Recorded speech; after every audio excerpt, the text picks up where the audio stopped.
Wade isn't done handgun hunting just yet. He still has one more handgun to take into the field, his Thompson Center Encore Pro Hunter pistol.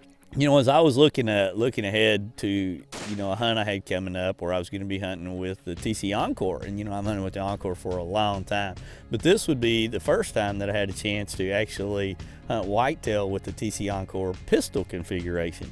And, you know, the Encore, you've got so many different variables and so many different things you can do with it. It's just one of the most unique platforms in the world. I mean, it is a true one-gun hunting club because you can do so many things with it, you know, from varmints to big game. The day it's going to go down, our best day ahead with the way the weather's been is going to be this coming Thursday, the day that this cold front is going to hit.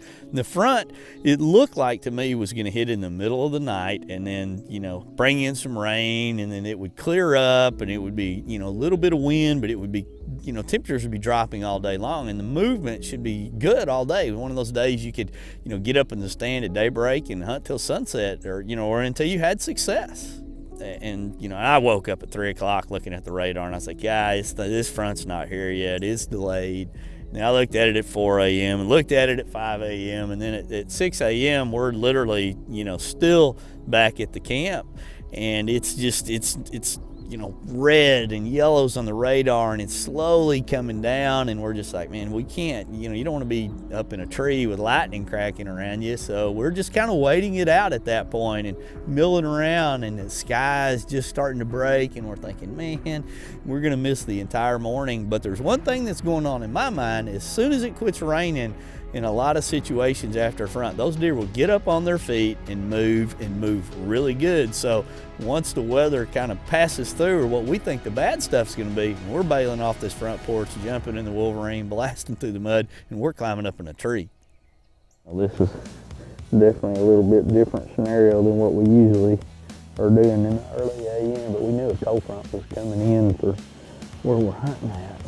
And it was going to bring a little rain, so we watched that radar. You could see it coming, and we just decided there was a possibility of lightning. You could see the red in there and the high winds, that we would let the first wave pass.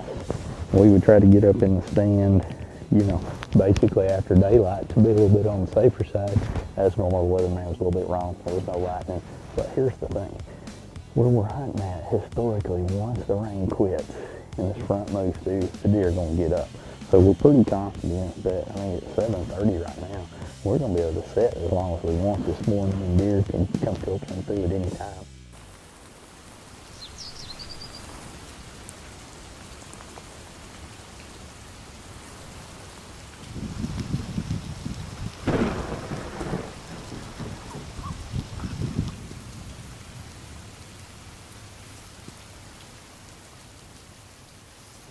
Yeah, it's a pretty good morning set. You know, we got hampered really bad by the storms that rolled in, but we knew they were coming. Made a decision to kind of wait it out based on what we were seeing on the radar. Slid in here just after daybreak when the bad stuff supposedly had already blown through, and we really only dealt with, you know, a little bit of heavy rain a couple of times. I mean, it was definitely a fun, exciting hunt as far as I'm concerned. You don't always have to get one. This rain's supposed to get out of here in the next hour and a half, and the wind's probably going to blow pretty hard today, but this afternoon I wouldn't be surprised if they don't get up and get on their feet and really move. That afternoon we went back, grabbed us a bite to eat. You know, based on the clouds, the way the wind direction was going, we felt like we could go up onto a hill, and thought, man, this might be the deal. And there's a big draw on a drain immediately to our right and behind us that these deer are using as an incredible funnel and a trail.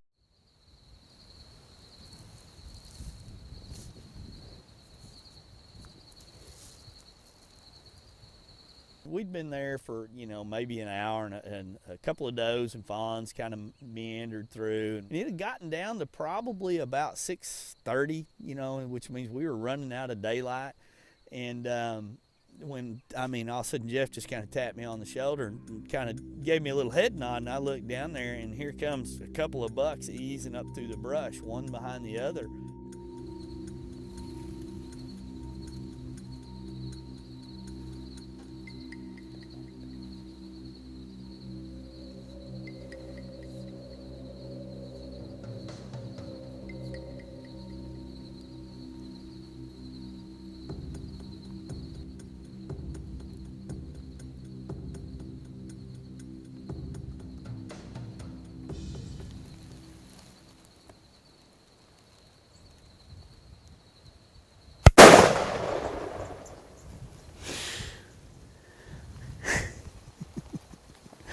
That's the TC Encore, baby. I love this platform.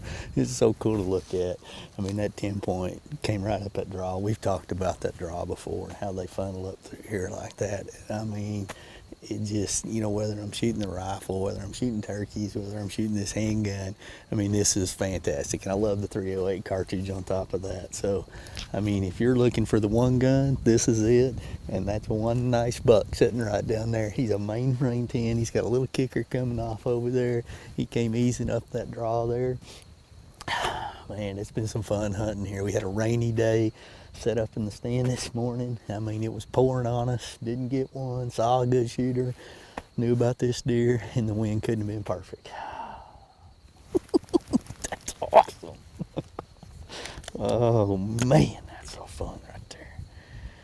Oh, that's so fun. That's bingo. Dead buck.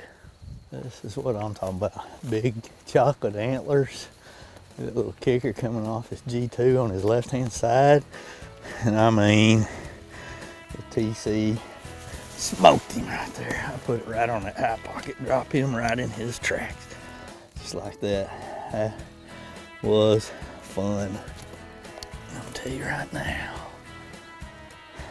Hey Scott, that's really cool right there. That kicker, I mean, it's almost like a little lower mule deer fork on him. Tines come in there, he's got good mass, lots of little character on him, good brow tine. What a great old buck. Thank you, buddy. That was fun. I mean, there's no tracking or none of that. You spend a lot of time doing that when you're whitetail hunting, but we had none of that today. That was a lot of fun. I think I'll go get the Wolverine and we'll get him loaded up. Congratulations, Wade, on harvesting a great Texas whitetail.